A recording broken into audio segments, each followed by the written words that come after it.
And myself. Yeah. How are you? Fine, thank you. I'm Nice glad. to meet you. I'm glad. Thank you. Assalamualaikum warahmatullah. Ahlan wa sahlan. Assalamu warahmatullah. Ahlan wa sahlan. Good one.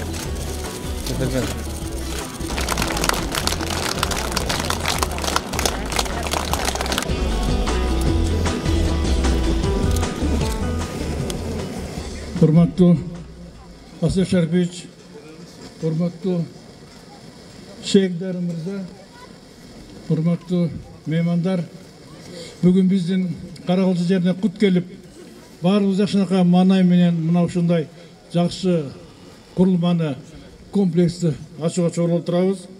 Сіздер жақсы білгендей, 19-жылы ушул комплекс башталып, айыл өкмөтү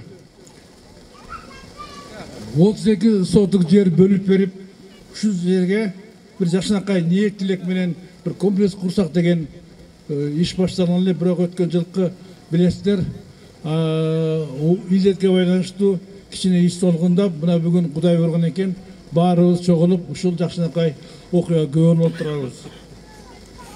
Бул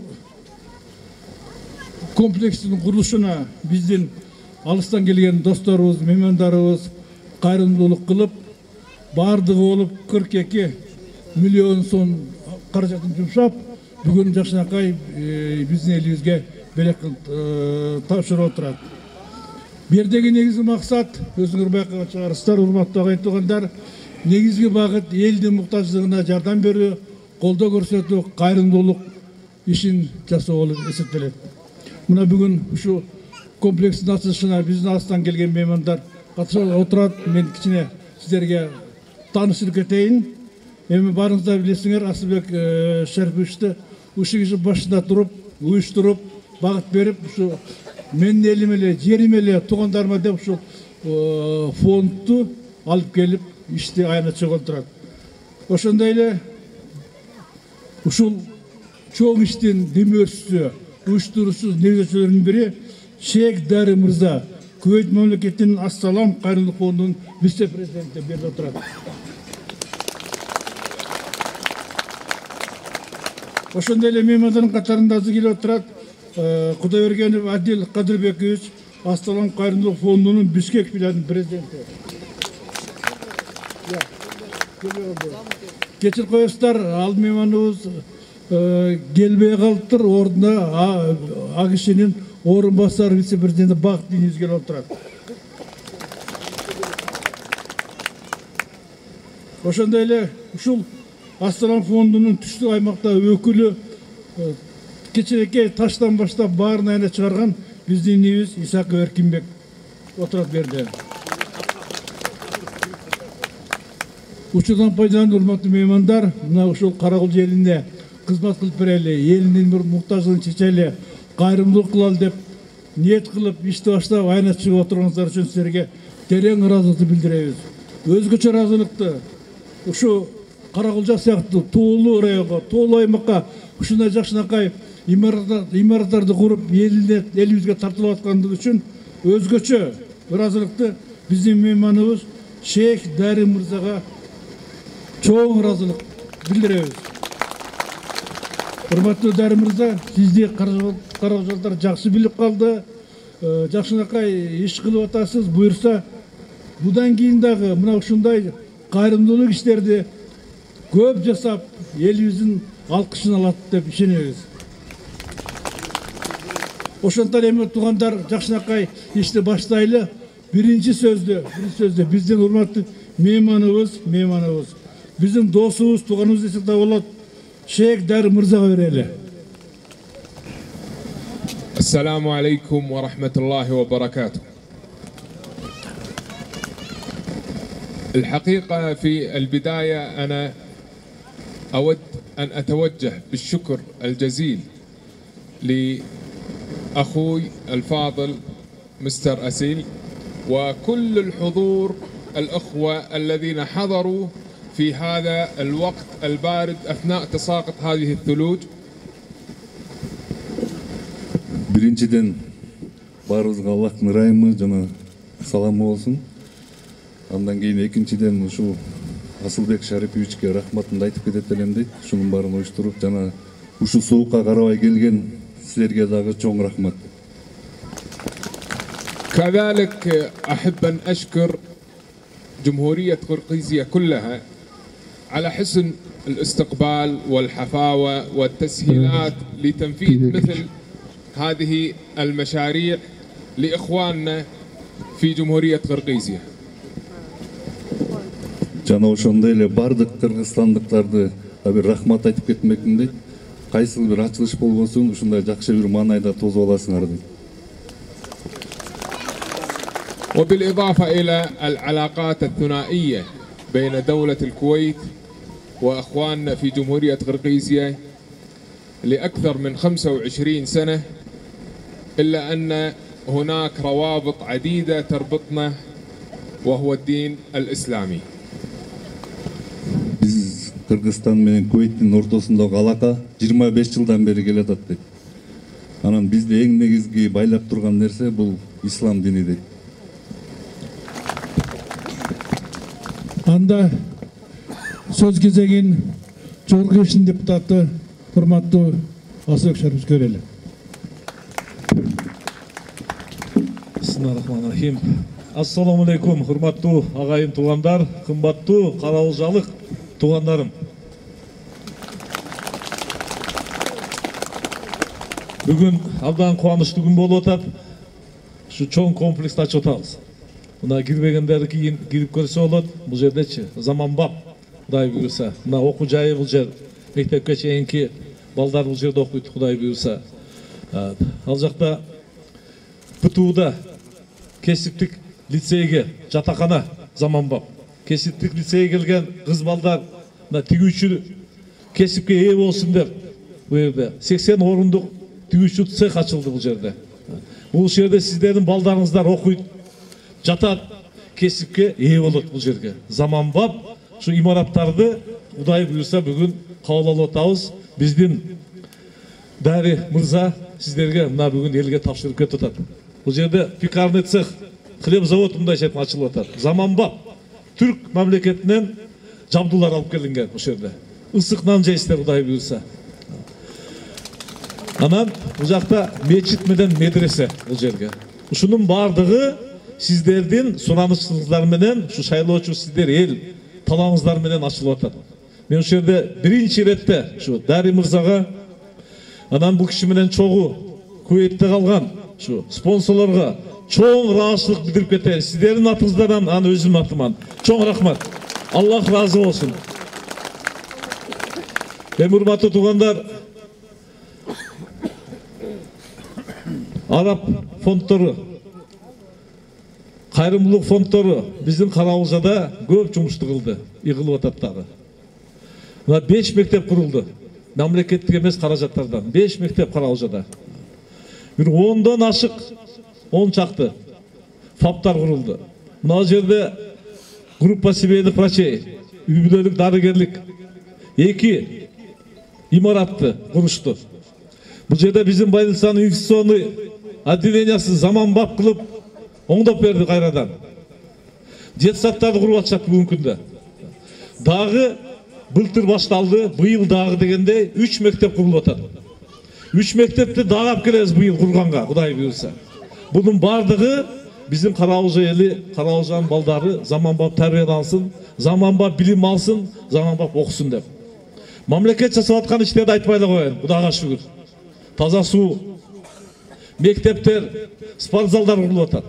Дагы бир сүйүнүчтүү десе, ушул биздин араб туугандардан жетиштик биз дагы. Колубуздан келеттер. Булардан кайрымдуулукту үйрөнүп, ар бир айылда биздин жаштар колунда бар. Болсам жөн эле көп түкүрсө көл болот деп көп жумуштар бүтүп атат. Өзүбүздүн жарандар, карабылжалыктар бүгүнкү күндө айылдарында асфальт жол салып атышат. Детсадтарды салып атат бүгүнкү күндө. Спорт залдарды куруп атат. Булдун бардыгы мусулманчылык, ислам дининен келген ата-бабалардан калган жамаатчылык. Колунда барлар арттагыларды карайт. Колунда барлар жамаатты, элди карайт. Элдин муктаждыгын өзünün мойнуна артып, өзүндө бакпай дегендей, элди да багарлар биздин Каралжадан Кудай буйрса чыгып атышат. Ошо Россияда жүргөндөр, Казакстанда, Америкада дегендей, Бишкекте жүргөндөр, Чүйдө жүргөндөр, айылда калгандар бүгүнкү күндө 3 жыл региондорду өнүктүрүү деп, анын ичинде ошо жамаачылыкты күчөтүү, айылды кароо, туугандар менен бирге болуу каерде жүрбөсүн деген саясат иштеп, мына былтыртан баштап жыйынтыгын бере баштады. Мен ойлойм, бул уже токтобойт, Кудай буйрса. Кудай буйрса токтобойт. Жакынкы 3-4 жылдын ичинде Каралжанын ар бир айылынын социалдык объекттерге, анан жол, суу дегендей бардык маселелерге биз Кудай буйрса жыйынтыктап чыгып кетебиз деп ойлойбуз. 3-4 жылда. Баары бир кийинки да жамаачылык күчтүү керек бизге. Жамаачылык болбосо, бирге болбосок, ынтымак болбосок, bunday mesele daha da çıkıveret. Ошон үчүн бар болгула, аман болгула, урматтуу туугандар. Бирге болойлук, ынтымак болойлук. Ар бир айылда ушу Дари мырзага окшогондор биздин жаштардан чыксын. Бизде жумуштар бүтүп, башка элге барып жардам берсин. Кандай дейсиңер? Зекет садака деген бар исламда. Зекет садаканы бүгүнкү күндө Кыргызстанда бардыгыбыз бере баштасак, муктаждар калбайт. Ишенип коюңуздар. Бул кишилер да ошондой тартипти өзүнүн мамлекетинде өткөн. Өздөрүнө мына жакшы дегендей бай өзүнүн мамлекетинде зекет садака бере турган эч ким жок. Башка мамлекеттерге дүйнө жүзүндө жардам берип жүрүшөт булар. Мен дагы бир жолу силердин атыңыздардан, урматтуу туугандар, ыраазычылык билдирип коюуга уруксат этиңиздер. Дари мырза, чоң рахмат сизге. Өзүңүз келип, өзү былтыр ачылыш керек эле, пандемия болуп калып, оору болуп калып, булар дагы келе албай турду. Ошон үчүн бир аз кечигип калдык, ага кечирим сурайбыз. Эми апат дегендей Алланын буйругу мына бүгүнкү күнгө туш келипти. Анан кийин Дари мырза менен чогуу бул жерде Кыргызстанда иштеген балдар дагы бар. Мына Бакыт мырза, бул жерде Эркин мырза ушул жерде жатып иштеген, билесиздер. Ким көрсө керек бул жерде. Ушул жерде жатып дегендей бардын бүтүргөн. Анан кийин Нурмухаммед деген биздин инибиз бар. Ушулардын чогуу болгон, ошол баштады эле. Ушунун бардыгына ыраазычылык билдирип кол чаап коелук. Кандай дейсиңер? Чоң рахмат силерге. Kırgız memleketine Kudayım Allah Teala'm tınçlık bereke versin. Elibizge amançılık versin.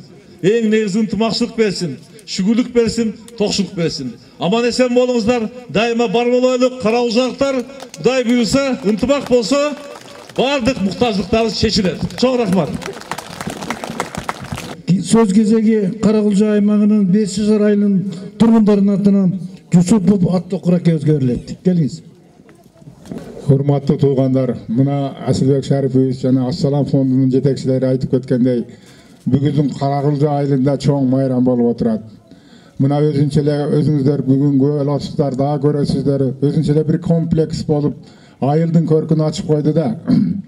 En negizgisi biz eldin atынан Assalam fondusunun buna jetekçilerine, jana Kırgızstandaki işlep atkan jetekçilerine, jalpı şu yerdin turgundarının atından tereң tazim etebиz.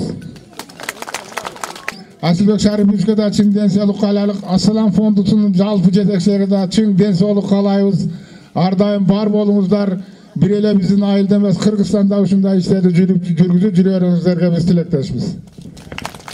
Rahmat çoğun. Anda sözgü 29. liseyinin direktörü Udrusov Anırbay'ı çakıralı. Geliniz. Rahmat. Urmattуу Karaljanын eli, ayırıkça uşul tegerekte жашаган аксакалдар, el, mına barыбыздын мүдөөбүз аткарылып, көптөн күткөн сурообуз аткарылып, бүгүн майрамда отурабыз. Бардыгыңыздарды ушу жакшы күн, жакшы майрамыңыздар менен куттуктайм. Эми жогоруда бардыгы айткандай, чындыгында биринчиден Asılbek Şaripovich'e, экинчиден Assalam Кайрымдуулук фондуна чоң рахмат. Ушу кишилердин кийлигишүүсү менен ушунча жакшы объектилерге ээ болуп отурабыз. Ошон үчүн жалпы элдин атынан Assalam фондусуна, жалпы жетекчилигине, Asılbek Şaripovich'e, анан ушу тынбай жатып түнөп келип турган менин Эркин деген укам бар. Şu Түштүк регион боюнча Ассалам фондусунун өкүлү. Ушул кишиге да чоң рахмат. Баарыңыздарга ошо рахмат айтам, жалпы элдин атынан. Урматтуу туугандар, дагы сүйлөй турган барбы жокпу? Үшүп кеттиңер мындай кылганда. Эми кыргыз эли анча каракожолуктар дайым элдин салтын, ата бабанын жолун улап, нар населди бекем туткан эл экенин билесиздер. Ошондон эми жакшынакай жүрөгү ырылып биз ушу меймандардын бир ыраазылыгын алуу максатында баштарына ак калпа кийизип бир чепкениңизди жаап сыймат кылып коелу. Кандай дейсиздер? Тууралабы? Келиңиздер анда. Сиздерге келиңиз.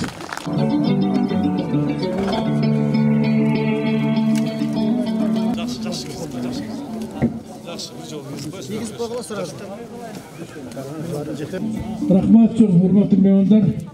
Башыңардан ак калпак түшпөй, дайым ушундай элге кызмат кылып, соопчулук иште жүрүп бериңиздер.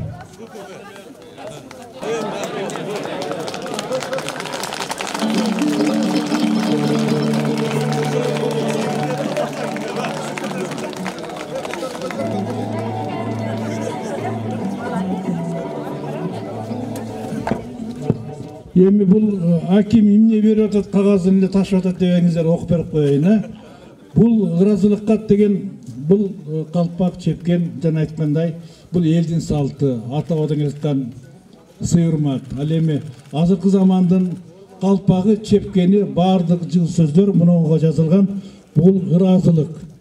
Бул ушул комплекси курганга ыраазылык айтып, ишине ийгилик каалап, ден соолукка каалап, дайым каралжан унутпай ушул жерге келип, мына ушул комплекстерди көп куруп кайрымдуулук кыла бер деген ниетте биз ыраазылык катты даярдап колдук тапшырып атабыз туугандар. Сөз ардыгерлер кеңешинин төрагасы Ажы Ибраим Сейтакун акебизге берилет. Келиңиз. Bismillahirrahmanirrahim. Amin.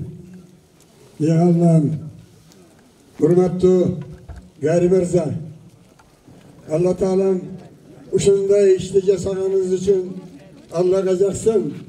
Kuday Teala ömrünüzge bereke versin.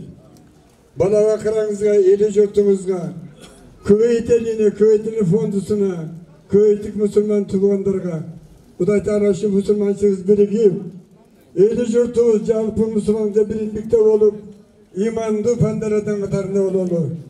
Bundan keyindagi Allah Teala ömrü bekenden soluk versin. Uğurmay sırkıvanız. Eli jurtumuzda dünya yüzüne ışıntı hizmet kılıp yürüyorsunuz. Allah Teala iki dinimizden rahmet kılsın. Amin. Allahu Ekber.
Bugün rayonda жақсы қуаныштың болып тұрады.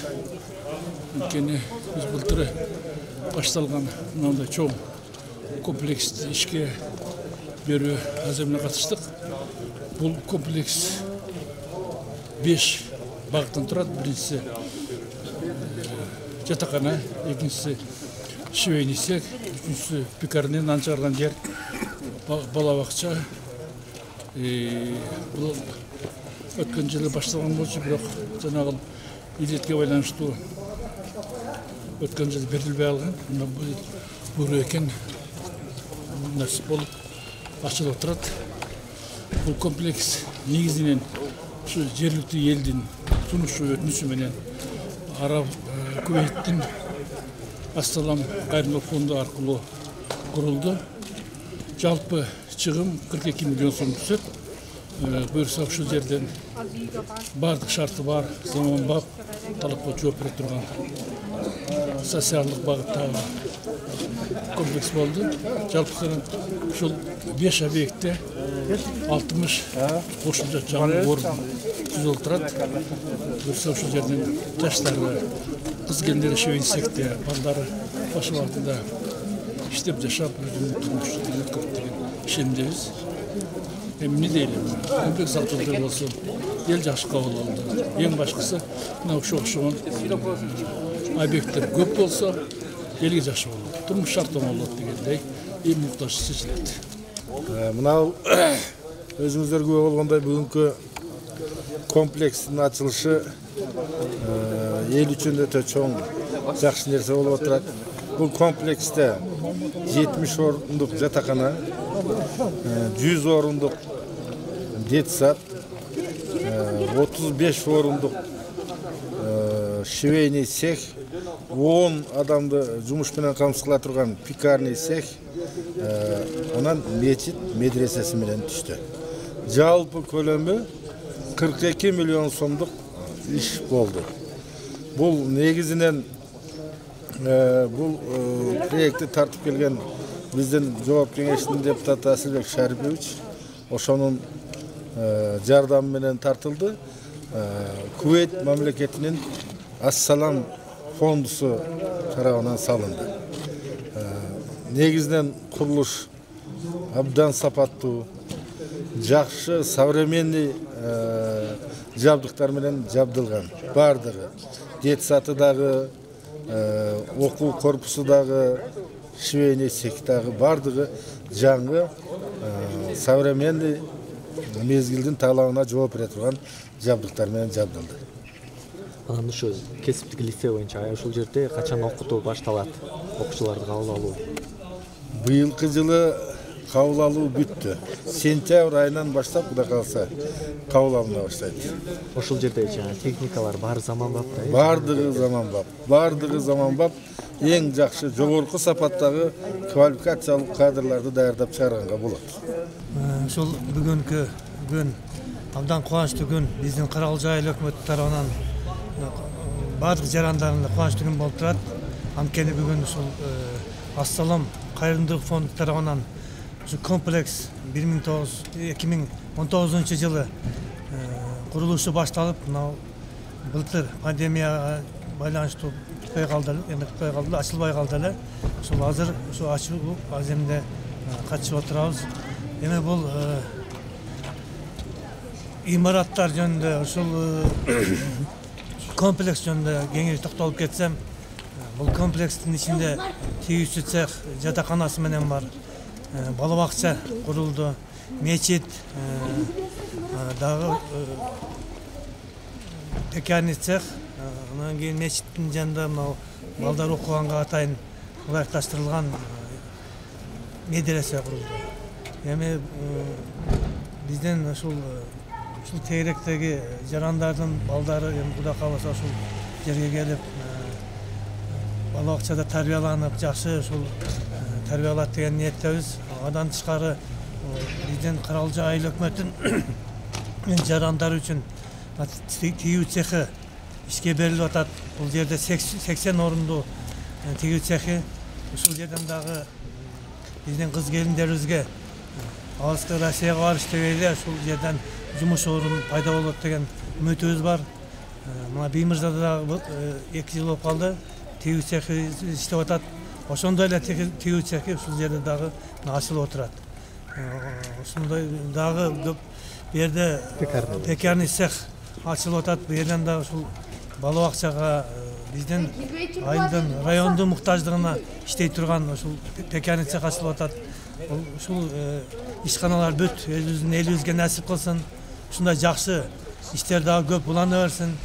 Мына кайрымдуулук фонд, Ассалам кайрымдуулук фондуна өзүмдүн атыман, Каралжа айыл өкмөтүнүн атынан, Каралжа элинин атынан чоң ыраазычылык билдирем.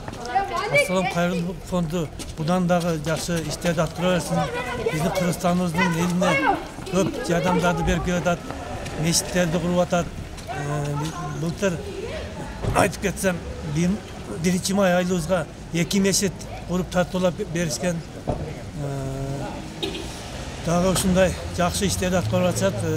Ушул имаратты сапаттуу бүтүшүнө биздин ушул кайрымдуулук фондунун, Ассалам кайрым фондунун Ош облустук өкүлчүлүгү Эркен мырзага дагы биз чоң ыраазычылык билдиребиз. Ошонун түздөн түз кириши менен сапаты абдан жакшы болду десем жаңылышпайм. Элибизге тынччылык болсун, аманчылык болсун.